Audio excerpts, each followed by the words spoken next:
Bison যদি ভাতটা খাইছি তার জন্য যে লাঠি নেওয়া হইলো। চলো নদীতে চলো চলো গা ধুবো। দেখা দিয়েছিলে ঠান্ডার পানি।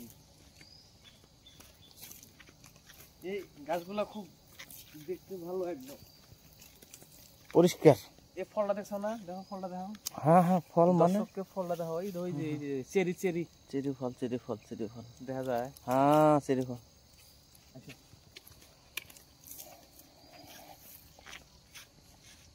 ভিডিওটা বন্ধ করো। আরেকটা ভিডিও আসছি। চলে আসছি নদীতে।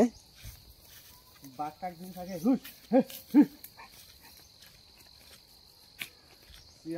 নদীতে আজকে পানি আজকে দেখি বেশি বেশি লাগছে চাচা। এই যে নদীর অবস্থা, নদীর পানি আজকে কিন্তু বেশি পানি, হাঁটু পানি আছে। তাই এই যে মগ আছে সাথে, মগ নিয়ে এক মগ করে নিয়ে গা ধুতে হবে।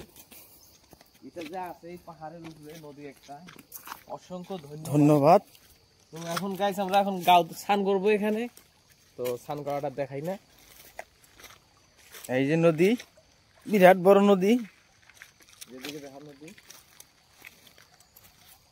নদীর ধারে শব্দে থাকা কথা আছে না, বিরাট পানির ধার। এখানে আমরা ক্যাম্পিং করবো। বাস গাড়ি, বাঘ তো নাই মনে হয়। বাঘ চলে গেছে।